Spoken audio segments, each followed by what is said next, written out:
Hey guys, Steve Good here with the Scroll Saw Workshop.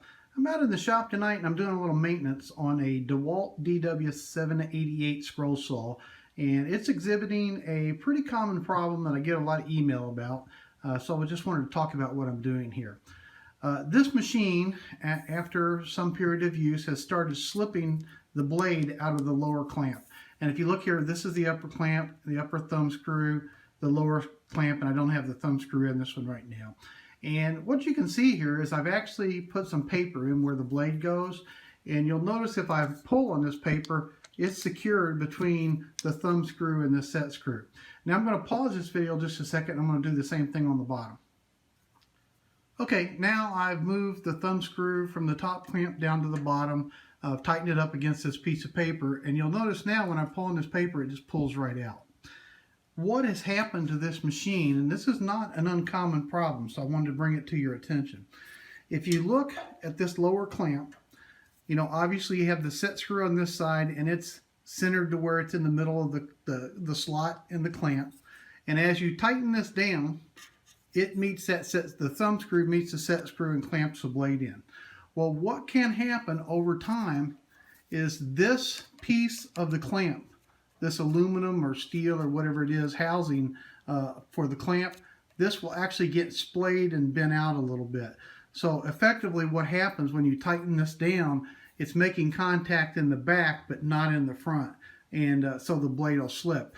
It's very difficult to see this. If you're used to looking at it, I can tell that this is a little bit wider than it's supposed to be for the lower clamp, and when we put on the new one, I'll show you that a little better. So it's easiest just to test it with a piece of paper like I did. Just you know, do moderate tension and pull on that paper and make sure it's good and tight. You might even pull the paper a little bit towards the outside part of the set screw and the thumb screw just to make sure it's good contact all over there. Now what I'm going to do is I'm actually going to replace this lower clamp, and then we'll come back and take another look. Before I go any farther here, I'll show you the new clamp, and you can see I just need this part right here. I don't have to order the whole arm assembly or anything, and I believe this part cost me like $11 or $12, something like that, and I'll put a link below so you know where. I didn't buy this from DeWalt.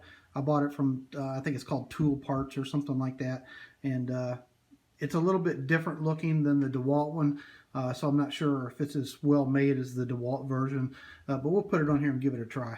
But anyway, this is what you need to order.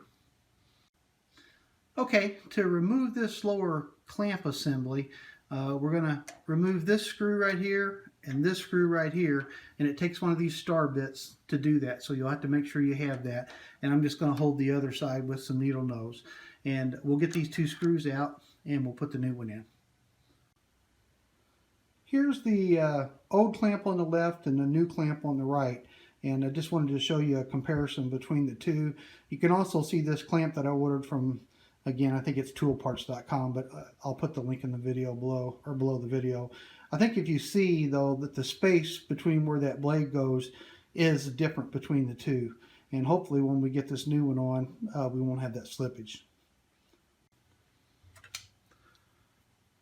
Here is the new clamp, all assembled. Got the thumb screw and the set screw installed in the new one.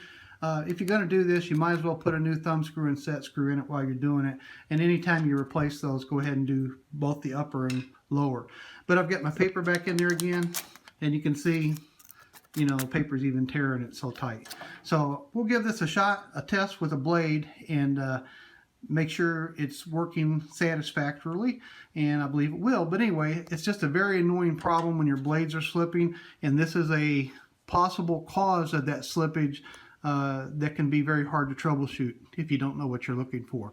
It can also happen on this top clamp, but for whatever reason, my experience has been the bottom clamp seems to have more of the problem.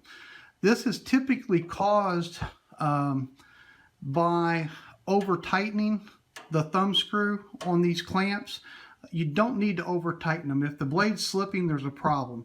Either the set screw and thumb screw are worn out, or this is bent, or some other problem. If you're really having to crank down on this thing to keep your blade from slipping, then start looking for problems other than just trying to tighten it up more.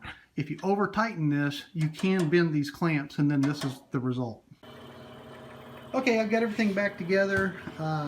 Put the table back on. I've got a number 3 blade in the machine, just because the smaller blades tend to want to slip a little more. And I've got some, looks like about 4/4 piece of maple here, which is pretty hard. So I'm going to cut it and make sure we don't have any slippage of the bottom blade. If it can cut through this hard maple without slipping, we're probably in pretty good shape.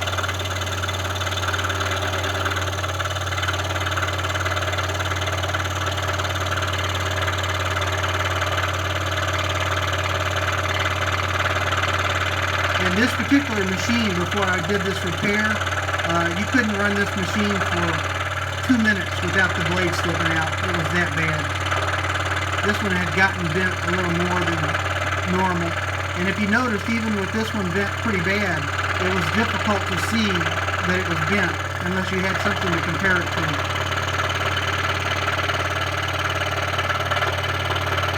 But I am convinced at this point that this machine is repaired, so I'm going to stop this video and we'll catch you next time.